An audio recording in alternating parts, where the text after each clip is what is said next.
हजरत मोइन मियां ने जो है कमिश्नर से मुलाकात की ड्रग्स को लेकर, आप इसके बारे में कैसी सोचते हैं? देखिए, मोइन मियां ने ही महाराष्ट्र में ड्रग्स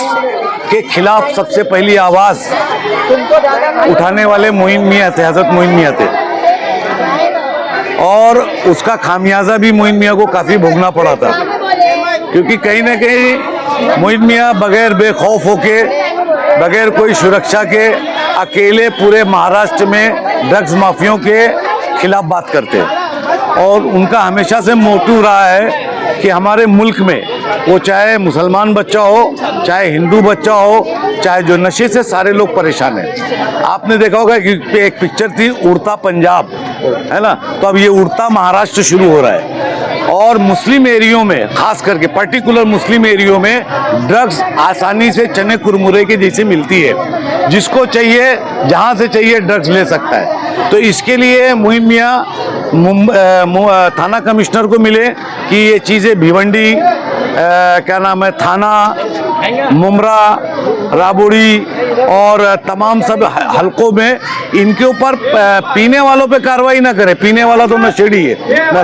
लेकिन जो बेचने वाले, इसकी जो बड़ी मछली है, उसको पुलिस गिरफ्तार करे। मोइन मियां की ये मांग थी। ईद के बाद फिर शायद मुंबई के अंदर भी जो है कमिश्नर से इसी तरीके से मुलाकात रहेगी। तो ये प्रोग्राम जो है उनका एंटी ड्रग्स, जो उनका एक तंजीम है, उसकी तरफ से ही हमेशा चलते रहता है। और मैं चाहता हूं कि हर आलिम दीन जिस उसमें पकड़ हो, मेरा उस आलिम दीन को इस मामले में आगे आना चाहिए, क्योंकि हमारी कौम और हमारी नस्ल जब बचेगी ही नहीं तो नमाज पढ़ेगी कहाँ? जब वो नशे में मुब्तला हो जाएगी तो वो ईमान को जागेगी कहाँ? तो इसलिए एक बहुत ज़रूरी है कि हर तबके फ़िक्र मुसलमान के अंदर जितने लोग हैं, सब, चाहे वो इमाम हो, चाहे वो ट्रस्टी हो, चाहे जो इमाम के हाथ में जुमे के दिन माइक होता है और हालात हाजरा पे बात करना रहता है, तो मैं आपके माध्यम से ये पूरे लोगों से अपील करना चाहता हूँ कि हर मस्जिद के इमाम जो है वो कम से कम अपने जुमे के खुतबे के अंदर 2 मिनट या 3 मिनट ड्रग्स के ऊपर, नशे के ऊपर, नशे की लानत के ऊपर, और हमारे नबी करीम सल्लल्लाहु अलैहि वसल्लम ने नशे को कितना मना फरमाया है, ये बात ज़रूर रखें, ताकि जो आने वाले जो मस्जिद में नमाजी हैं, जो हमारे बच्चे जो आते, छोटे बच्चे आते, उनके जहन में शुरू से ये चीज़ बस जाए कि इस्लाम में ड्रग्स लेना हराम है, हराम है, हराम है। हजरत ने जो है उस वक्त कमिश्नर से एक किस्सा बयान किया था, उस पर उनकी आंखें भी नम हुई थी। साथ ही साथ कमिश्नर साहब को भी इस बात का बहुत अफसोस हुआ था कि आज इस दौर में जो है इतना बड़ा आम किस्सा हो रहा था किसी एक औरत के बारे में, उसके हस्बैंड को जो नशे की आदत हो गई थी, और उस हिसाब से जो आज वो औरत किस लेवल पे, किस हद तक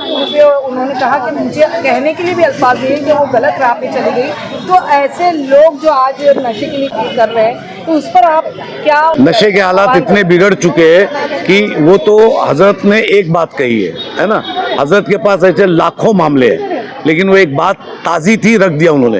ये काफ़ी घरों की ये कहानी हो चुकी है, और